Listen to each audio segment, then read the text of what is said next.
In the morning, there were urgent reports of an accident from Russia.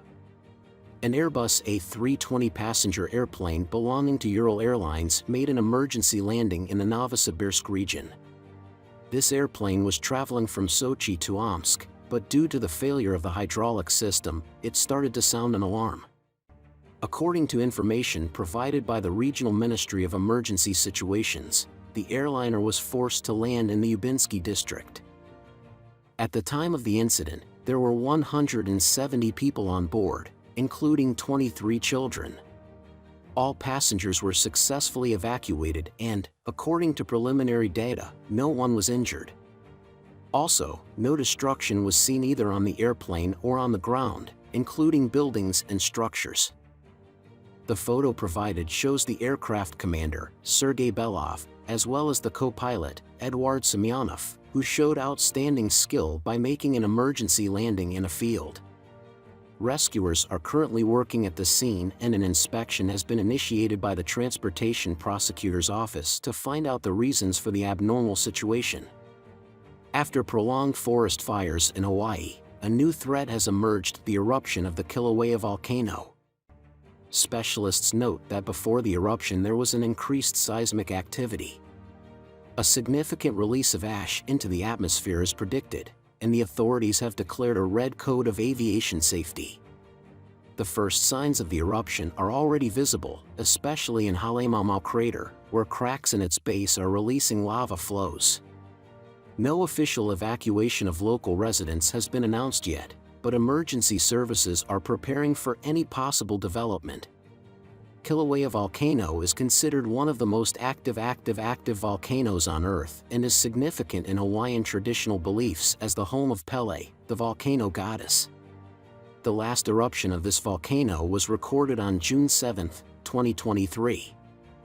In the city of Dern in Libya, a natural disaster has been declared in which streets, houses, trees and cars were completely flooded. Strong hurricane-force winds and torrential rains have spared no one in their furious flight. According to the latest data, the number of victims of the bad weather is at least 2,000 people, and more than 7,000 people are missing. Evacuations are being actively carried out, but it is expected that the death toll may continue to rise. Airports and seaports in the region have been closed due to heavy rains. A curfew has been imposed in the flood-affected cities. This terrible cataclysm is associated with the invasion of Cyclone Daniel, which brought strong gale-force winds to the northeastern regions of Libya, accompanied by heavy rains and thunderstorms. On the eve of the incident, all military units in the country were placed on maximum alert. Morocco is now actively recovering from the devastating earthquake that shook the region. Underground tremors with a magnitude of 6.8 points led to the practical destruction of the historic center of Marrakech, where many UNESCO heritage sites are located. One of the significant losses was the destruction of the minaret of the Al-Qutubiyya Mosque, which is considered one of the most famous mosques in North Africa. It is sadly noted that the number of victims is constantly increasing, and according to the latest figures, the death toll has reached 2,862, and more than 2,000 people have suffered various injuries, many of them in critical condition. Morocco's King Mohammed VI declared 3 days of national mourning in memory of the victims and ordered the acceleration of rescue operations. The international community has also expressed its readiness to help Morocco, and humanitarian aid collection drives are underway in cities across the kingdom for victims who have lost their homes and possessions. Footballer Cristiano Ronaldo has offered shelter at his hotel in Marrakech to the victims left homeless by the earthquake. Morocco's emergency services are in constant communication as there is a high probability of new tremors. Medical teams and emergency services are working around the clock to provide the necessary assistance to the victims. China has suffered from flooding and now the city of Xi'an looks very different. Its streets and roads are flooded and the asphalt is damaged. More than 50 millimeters of rain fell in just a few hours, which forced emergency services to declare the orange level of weather danger. Rescuers are now actively carrying out evacuation operations of residents from the affected areas, where many have remained trapped in their homes. The water level has risen by more than 2 meters, causing serious problems. Hong Kong has also not escaped the rain, with over 100 millimeters of rain falling in an hour.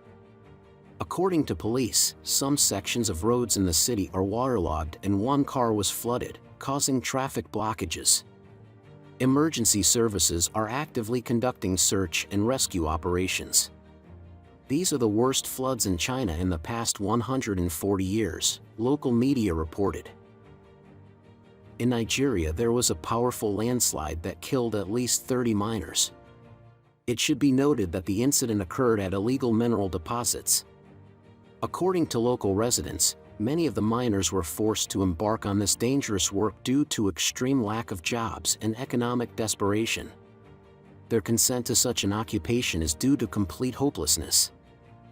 It is important to note that in this case, there is no supervision, safety measures or, for that matter, compensation for the victims. Last month, the national government warned of the threat posed by illegal mines to the mining industry. The illegal export of cheap raw materials undermines the sector's steady development. However, as the miners themselves explain, unemployment is currently rising in Nigeria, and they see the job as at least some way of providing for their families. An unusual incident occurred in the streets of the Portuguese city of Anadia. The street level rose due to a wine spill. The cause of this unusual situation was the explosion of one of the tanks at a local winery. Instantly in social networks appeared video footage, which shows how streams of maroon wine quickly flooded everything that was in the way. Rescuers had to begin pumping the wine out of the streets. Fortunately, the swift action prevented the local river from being contaminated with alcohol. For now, the causes of the tank explosion remain unclear. It is important to emphasize that none of the locals and tourists were injured, although some may have had unpleasant experiences. The winery has taken full responsibility for the incident and promised to compensate for the damage caused to the locals. Two little pandas, Yu and Zayu, celebrated their second birthday at the Madrid Zoo. In honor of the occasion, zoo staff prepared a cake consisting of frozen fruit and bamboo for the birthday boys. The pandas enjoyed eating this treat. Reaching their second birthday is a remarkable moment for these pandas, considering how small and defenseless they were at birth. For the first 3 months of their lives, the pandas were not even named to avoid possible risks to their survival. Yu and Zayu were born in 2021 and currently weigh about 70 kilograms each. They consume 30 kilograms of bamboo with milk every day. As the twins mature, they will be sent to China, to a research base for breeding large pandas in Chengdu.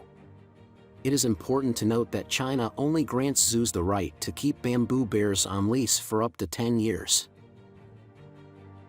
In conclusion, an unusual event organized in Montenegro. In the small village of Bresna, there is a competition aimed at identifying the laziest citizen. This extraordinary competition has been going on for the 3rd week in a row. Its participants simply lie in one of the local hotels and, in fact, do nothing. The hotel administration carefully provides them with drinks and food. According to the established rules, the participants must maintain a horizontal body position throughout the competition. Any attempt to rise or sit down is punishable by disqualification. The only exception is a 10-minute restroom break provided every 8 hours. A prize of €1,000 is promised to the winner. It is funny that this unusual idea was first realized 12 years ago in order to dispel the public stereotype about the laziness of Montenegrins. Friends, what are your thoughts on the forced landing of an airplane in the fields? If there are experts among you, share your assessment of the causes of the emergency and the decisions made by the pilots. How do you view recent natural disasters in Africa, such as the earthquake in Morocco and the flooding in Libya? These are incredibly tragic events that took many lives. Do you empathize with the victims? Why does Hawaii seem to be having bad luck lately? There's been wildfires and volcanic eruptions. Do you think you could handle a sloth contest in Montenegro? Are you ready to fight for the main prize, or laziness is not your style? Please share your opinions in the comments. We wish you peace and goodness. Take care of your families and our common planet. Let us always remain human beings with a capital letter.